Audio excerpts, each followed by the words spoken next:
di ziara di ndokkelaat ci occasion seen suivi bi ñu suivi suba ngoon bu ñu bëgg suñu chaîne sur la comprendre la grammaire française en wolof ñun dara di wax bienvenue leen jaajëfalaat di topp ñu topp suba ngoon voilà direct ñëw ci compléter les leçons suivantes tey su leçon tey initialement mu ngi adressé ci li ñu tuddee les modes de conjugaison mooy mode conjugaison yi le mode conjugaison on appelle mode d'abord dañ njëkk a xam la signification du mode. On appelle mode la manière dont le verbe exprime l'état ou l'action. On distingue d'un type de mode personnel ou impersonnel. Mode buñ ko waxee mooy manière bi nga xam ne verbe bi day leeral tolluwaay bi wala action bi xadas bi xaala lay leeral wala xadas benn fait lay leeral benn état tolluwaay loolu mooy mode dinañ xàmmee ñaari xeeti mode mooy mode personnel ak mode impersonnel soit mode bi nekk ci mode personnel wala mu nekk mode impersonnel. J'espère que c'est clair. ñëw ci d'abord ñu tuddee les modes personnels. Les modes personnels mooy lan les modes personnels distinguent les personnes grammaticales. Le verbe conjugué à un mode personnel varie donc selon le nombre et la personne du sujet. Il y a 4 modes personnels. Mode personnel yi dañuy xàmmee jëmm yi nga xam te ni yu tegu ci grammatical yu tegu ci naxwu lañ yu tegu ci salon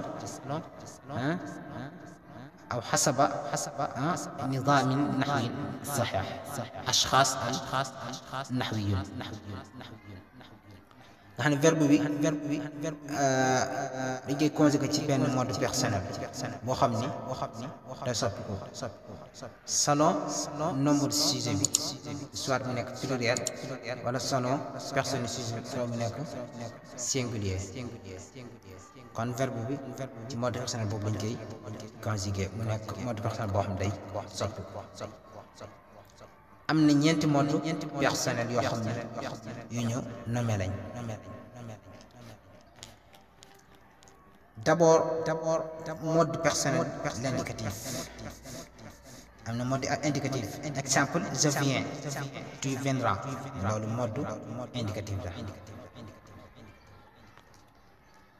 Deuxièmement mode conditionnel ci mode personnel la bokk muy deuxième mode personnel te mooy je viendrai tu serais venu loolu day dugg ci mode personnel ci mode waaw mooy mode personnel waaw deuxième. Troisièmement day nekk mode subjonctif ci mode personnel la bokk que je vienne que tu viennes yooyu kon mode personnel lañ subjonctif. ñëw ci li ñu tuddee mode personnel impératif exemple ñu regarde xoolal regarde xool leen kon loolu mode personnel la waaye di mode impératif ñu koy tuddee kon loolu mooy cadre mode personnel yi nga xamante ne si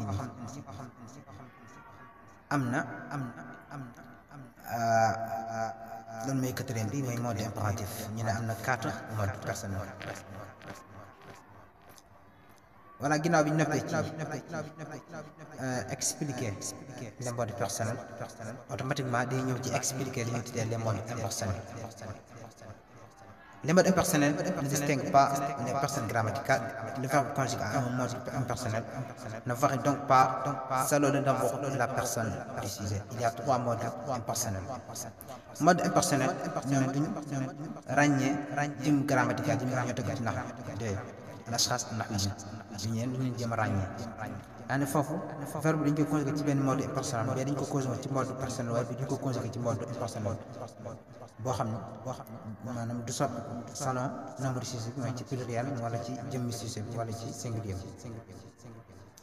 du ci soppi ko moom verbe bi nga xam ne moom mode impersonnel am na ñetti mode ñu tuddee mode impersonnel yoo xam ne foo leen gisee rek jàppal ni mode impersonnel la. bi njëkk mooy l'infinitif. Exemple, je dois revenir. On va voir dellu si. Nous devons revenir. On va voir dellu si. kon mode impersonnel la ñu koy tuddee infinitif. foo gisee jàppal infinitif. foo gisee exemple yu mel nii rek jàppal mode infinitif. Deuxièmement, le participe. Mode impersonnel de participe. Exemple, revenant. Revenu. Mode impersonnel la waaye di mode ñu tuddee participe. kon benn participe. par exemple benn mën naa nekk participe passé. wala ñaari mën naa nekk même comme l'image la mën na nekk même mode ci participe présent wala participe passé.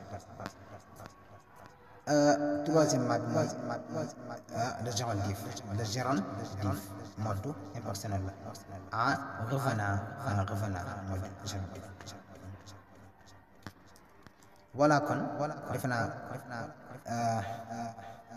l'explication du leçon du jour wala de la leçon du jour est claire et évident et très et en détail.